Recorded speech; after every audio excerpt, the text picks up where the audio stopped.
Assalamualaikum warahmatullahi wabarakatuh. Salam sejahtera bagi kita semua. Shalom. Di saat ini saya akan membuat kesimpulan tentang materi seni dan keterampilan untuk memenuhi tugas yang diberikan oleh dosen. Untuk itu, perkenalkan, nama saya Nelcila Tulur, NIM 2018-48080, Program Studi Pendidikan Guru Sekolah Dasar.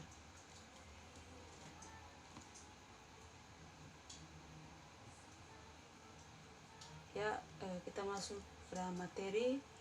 Yang pertama, pengertian seni, fungsi seni, dan konsep seni. Pengertian seni. Seni adalah proses yang sengaja mengatur unsur-unsur dalam suatu cara yang menarik indera atau emosi, yang mencakup berbagai kegiatan manusia, ciptaan, dan cara berekspresi, termasuk musik, tarian, sastra, film, patung, dan lukisan. Ahli seni dan filsuf berkebangsaan Amerika, Thomas Monroe, mendefinisikan seni sebagai alat buatan manusia yang menimbulkan efek-efek psikologi atas manusia lain yang melihatnya.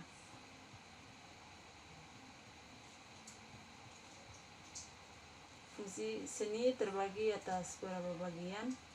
Yang pertama, sarana kesenangan dan hiburan. Yang kedua, sarana penyataan jati diri. Yang ketiga, sarana terapi atau penyembuhan. Yang keempat, sarana pendidikan.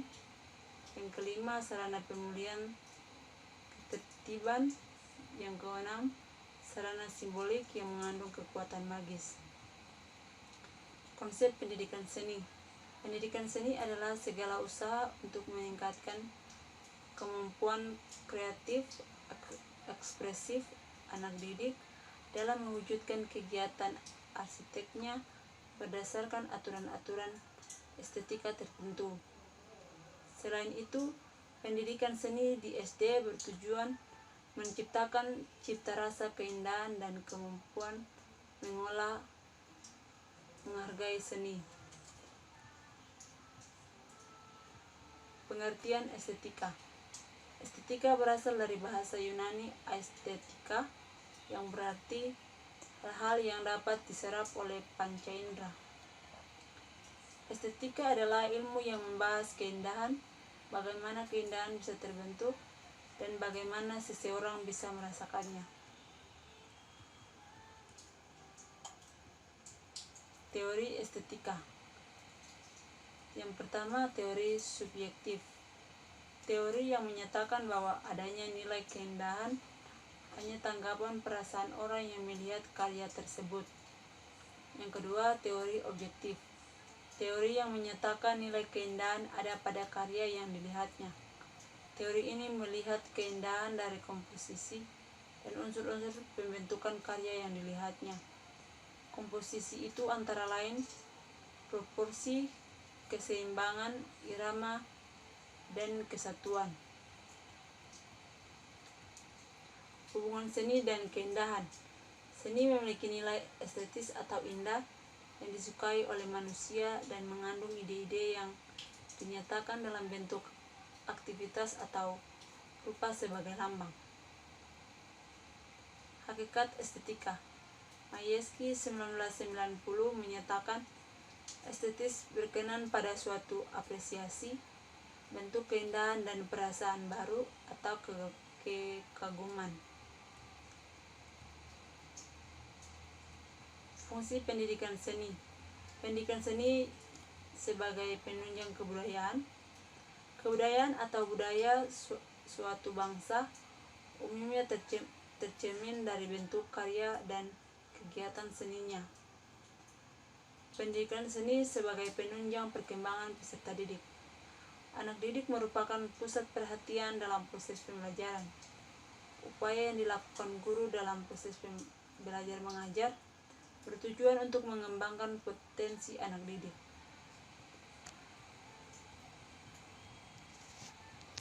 Kontribusi dalam pengembangan potensi peserta didik melalui seni. Yang pertama, seni sebagai pendidikan kreativitas.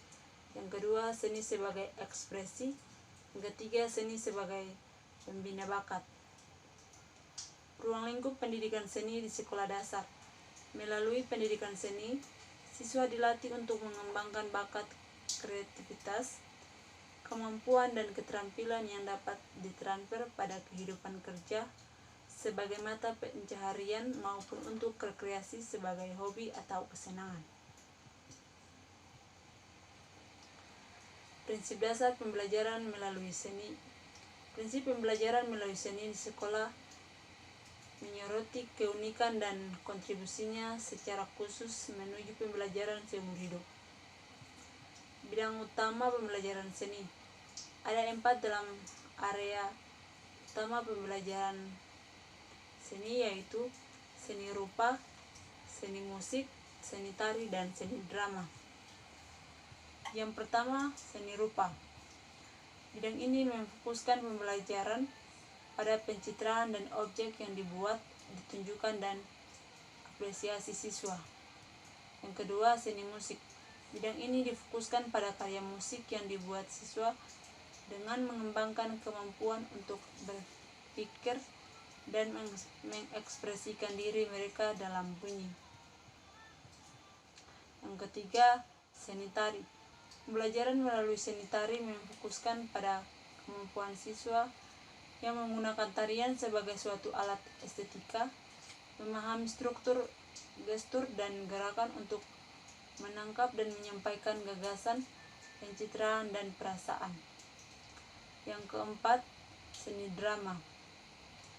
Drama adalah karangan yang menggambarkan kehidupan dan watak manusia dalam bertingkah laku yang dipentaskan dalam beberapa babak. Kurikulum pendidikan seni di sekolah dasar. Pengertian dan fungsi kurikulum. Istilah kurikulum memiliki berbagai tafsiran yang dirumuskan oleh pakar-pakar dalam bidang pengembangan kurikulum sejak dulu sampai sekarang. Kurikulum adalah jangka waktu pendidikan yang harus ditempuh oleh siswa yang bertujuan untuk memperoleh ijazah. Fungsi kurikulum sebagai berikut. Yang pertama, bagi sekolah yang bersangkutan. Yang kedua, bagi sekolah pada tingkat di atas. Pengertian seni rupa. Seni adalah hasil atau proses kerja atau gagasan manusia yang melibatkan kemampuan kreatif, intensif, kepekaan hati, pikir dalam menciptakan suatu yang indah dan selaras. Kurikulum pendidikan di Indonesia. Yang pertama, pendidikan seni setelah kemerdekaan. Yang kedua, kurikulum pendidikan seni 1975 dan 1984. Yang ketiga, kurikulum pendidikan seni 1994. Yang keempat, KBK kurikulum 2004 dan kurikulum tingkat satuan pendidikan 2006. Ekspresi dalam seni. Ekspresi merupakan salah satu faktor penting dalam ekspresi. Pembinaan perkembangan dan penyaluran ekspresi dalam proses pendidikan hanya dapat dilakukan dengan baik oleh mata pelajaran seni. Karakteristik perkembangan anak di sekolah dasar. Karakteristik, fase, dan perkembangan tugas anak usia sekolah dasar. Yang pertama, karakteristik dan fase perkembangan anak. Berdasarkan hasil penelitian diperoleh beberapa karakteristik perilaku anak pada usia ini atau usia 6-12 tahun atau masa kanak-kanak. Berdasarkan jenis kelaminnya diketahui anak laki-laki lebih banyak melakukan aktivitas dominasi dan impulsif dalam tingkah lakunya. Nasution 1995 merincikan beberapa sifat khas anak pada masing-masing fase. Yang pertama, masa kelas rendah SD. Adanya korelasi positif yang tinggi antara keadaan kesehatan, pertumbuhan jasmani dengan prestasi sekolah. Ada kecenderungan memilih sendiri, suka membanding-bandingkan dirinya dengan anak lain kalau hal itu dirasakan menguntungkan untuk meremehkan anak lain. Yang kedua, masa kelas tinggi sekolah dasar. Amat realistik, ingin tahu dan ingin belajar, anak gemar membentuk kelompok sebaya. Yang kedua, perkembangan tugas anak usia sekolah dasar. Kajian Psikologi Pendidikan Muhammad Surya 1992 mengelompokkan ada 3 ciri utama pada masa sekolah dasar. Yang pertama, dorongan anak untuk keluar rumah dan masuk ke dalam kelompok sosial sebaya. Yang kedua, keadaan fisik yang mendorong anak ke dalam dunia permainan. Yang ketiga, dorongan mental untuk memasuki dunia konsep, logika, dan komunikasi. Karakteristik perkembangan anak dan implikasinya terhadap pengajaran seni. Yang pertama, karakteristik perkembangan siswa kelas 1 dan 2. Karakter umum, aktif dan mudah gembira, menyenangi bekerja dengan tangan. Implikasi bagi pengajaran seni, penggunaan banyak topik sebagai bahan motivasi, penggunaan tangan dalam kegiatan seni sebagai alat atau wahana untuk dihubungkan dengan pembelajaran. Yang kedua, karakteristik perkembangan siswa kelas 3 dan 4. Karakteristik umum, koordinasi mata dan tangan telah terimprove, penggunaan otot kecil telah lebih baik.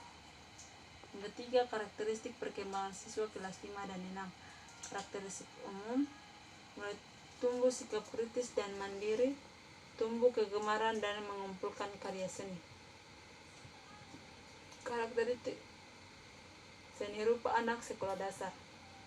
Ada 2 cara untuk memahami perkembangan seni rupa anak-anak. Yang pertama, mengkaji teori-teori yang berkaitan dengan perkembangan seni rupa anak menurut para ahli. Yang kedua, mengamati dan mengkaji karya anak secara langsung. Tahap perkembangan menurut Victor Lowenfeld dan Lambert Wittine 1970 dalam kreatif atau mental, membagi periodisasi perkembangan seni rupa sebagai berikut. Yang pertama, masa mencoreng 2-4 tahun, masa prabagan 4-7 tahun, masa bagan 7-9 tahun, masa realisme awal 9-12 tahun, masa naturalisme semu 12-14 tahun, masa penentuan 14-17 tahun. Tipologi gambar anak dan sifat lukisan atau gambar anak. Tipologi gambar anak. Gambar anak dapat mencerminkan karakter anak. Apa yang digambarkan merupakan hasil yang dilihat kemudian dirasakan. Apa yang digambarkan bukan hanya yang sedang ia pikirkan, melainkan apa yang dilihat dengan perasaan yang diasosiasikan. Anak dapat meniru alam, mengubah, mengurangi, atau menghilangkan sebagai objek yang digambarkannya. Dalam Education Through Art, Red 1958 mengklasifikasikan gambar anak menjadi 12, yaitu yang pertama organik, yang kedua lyrical, yang ketiga impresionis, yang keempat rhythmical pattern, yang kelima struktur form, yang keenam skematik, yang ketujuh repetitif, yang kedelapan ekspresionis, yang kesembilan enumeratif, yang kesepuluh dekoratif, yang ke-11 romantik, dan 12 literal. Demikian video saya di saat ini. Semoga bermanfaat bagi teman-teman semua. Terima kasih.